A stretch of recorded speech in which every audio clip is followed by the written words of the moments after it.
Senator Barrow. Thank you, Mr. Chairman. Welcome aboard. It's good to see you again, and I've had the great opportunity to work with you as well during Governor Blanco and even before then. Yes, ma'am. In our prior life. That's right. When we were younger. Yes, younger. But I'm glad to have you back, and I see you have a wonderful staff. Yes. And listening to your report was certainly very heart-wrenching. And I was reminded as you were talking of a statement that I heard when I first got elected by Dr. Melissa Flournoy, who was a state representative at the time. And she said that you can always tell the priorities of a state by how they spend their money.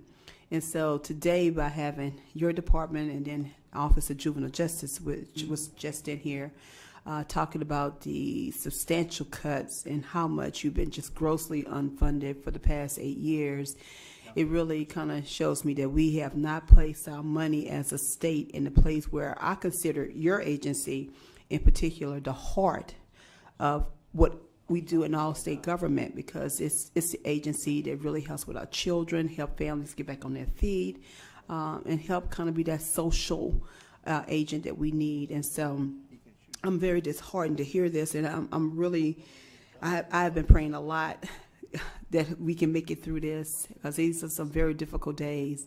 But take me back when you first started. You said when you first came back, no, before you left, you left the department with. Our budget when I walked out the door was $1.2 billion, and when I came back 8 years later, it's $681 million. Wow. And how many employees have we lost during that period of time?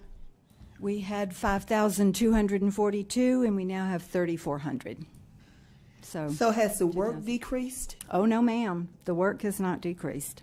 So certainly we're not doing more with less. No, we are not. We're just kind of sustaining. So are we having people that have to do more work? Kind of tell me what's happening in the department now.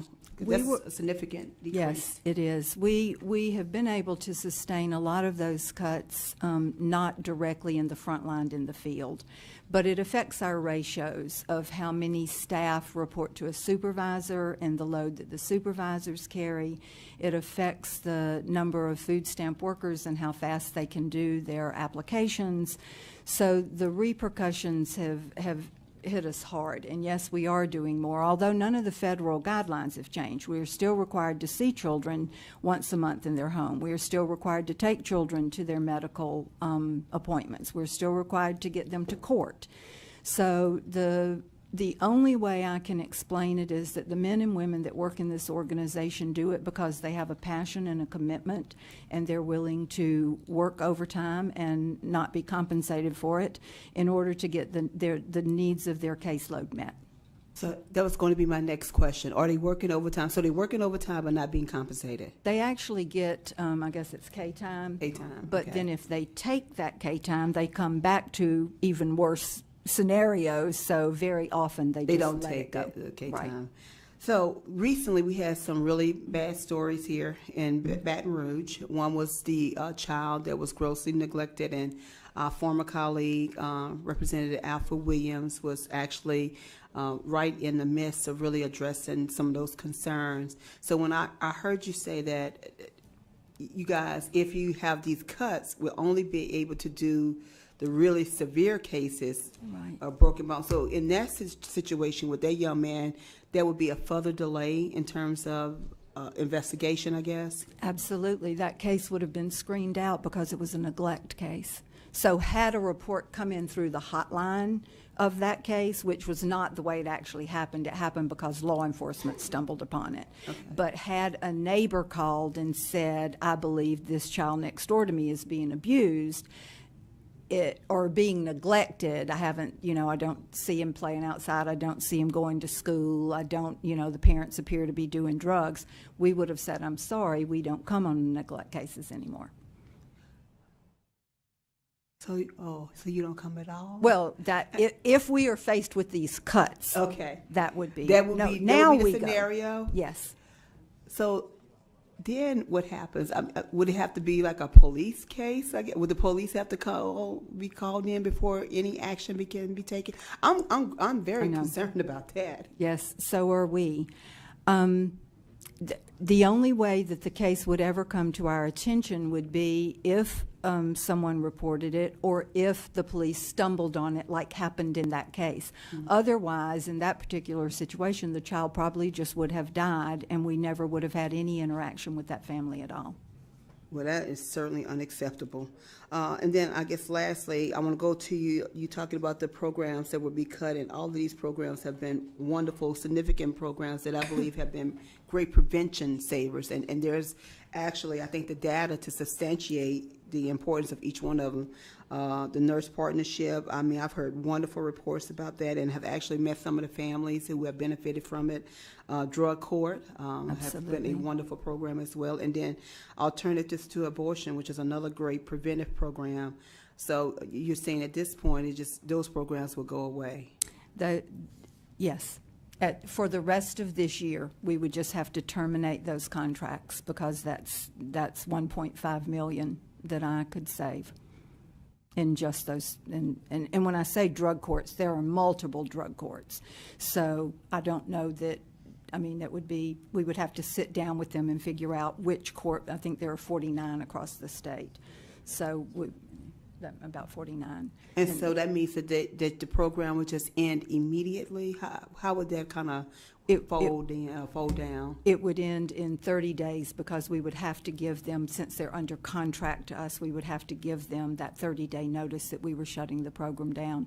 And so this is actually an annualized savings. It's not, it would just be the saving that we would have from whatever point in time we are fully aware that we are not getting the money. 30 days from that point forward until the end of June, that we could realize any savings. That is definitely going to be very massive and destructive in a lot of communities and families where these programs have really been very successful. Yes. So my last question to you is this. Mm-hmm.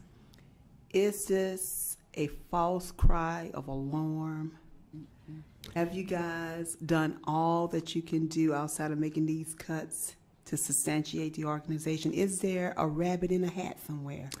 There is no rabbit in the hat that I can find. When I stand before my staff, like I did yesterday in Covington, Louisiana, and said to my staff, I'm going to be the one that has to pull the trigger to lay people off. And I had one of my food stamp workers look at me and say, why am I less valuable to you than a child welfare worker? Trust me, if I had another solution, I would use it. And my answer to that worker was, it isn't about staff value. It really isn't even about program value, because I cannot put a value and say that a family that is hungry is less important than a child that's being abused. We have a statutory obligation as you committee members and as us department workers. We are federally and state mandated to investigate child abuse and provide foster care. We are not federally mandated to have a food stamp program. So we could be the only state in the nation to not have a food stamp program, or we can lay people off. But no, ma'am, if I had another solution, I would offer it. And I am certainly open to continuing to scrub the budget. Every day we go back and we look at, is there any other means? Is there anything else we could do? I admit I've only been here, this is day 2 of week 4, so I have a lot to learn. And if there is something that I have missed, I am fully looking for that and trying to find it. But this is what I know from the staff that has been here and that knows this money and knows this budget inside and out, and I believe them. Well, thank you so much, Madam Secretary. One thing that I do know for sure is that you certainly have a heart and compassion for the people, and I know that you're going to do everything possible to try to make sure that this is as painless as it possibly can be. Thank you very much. Thank you, Mr. Chairman. Thank you, Senator.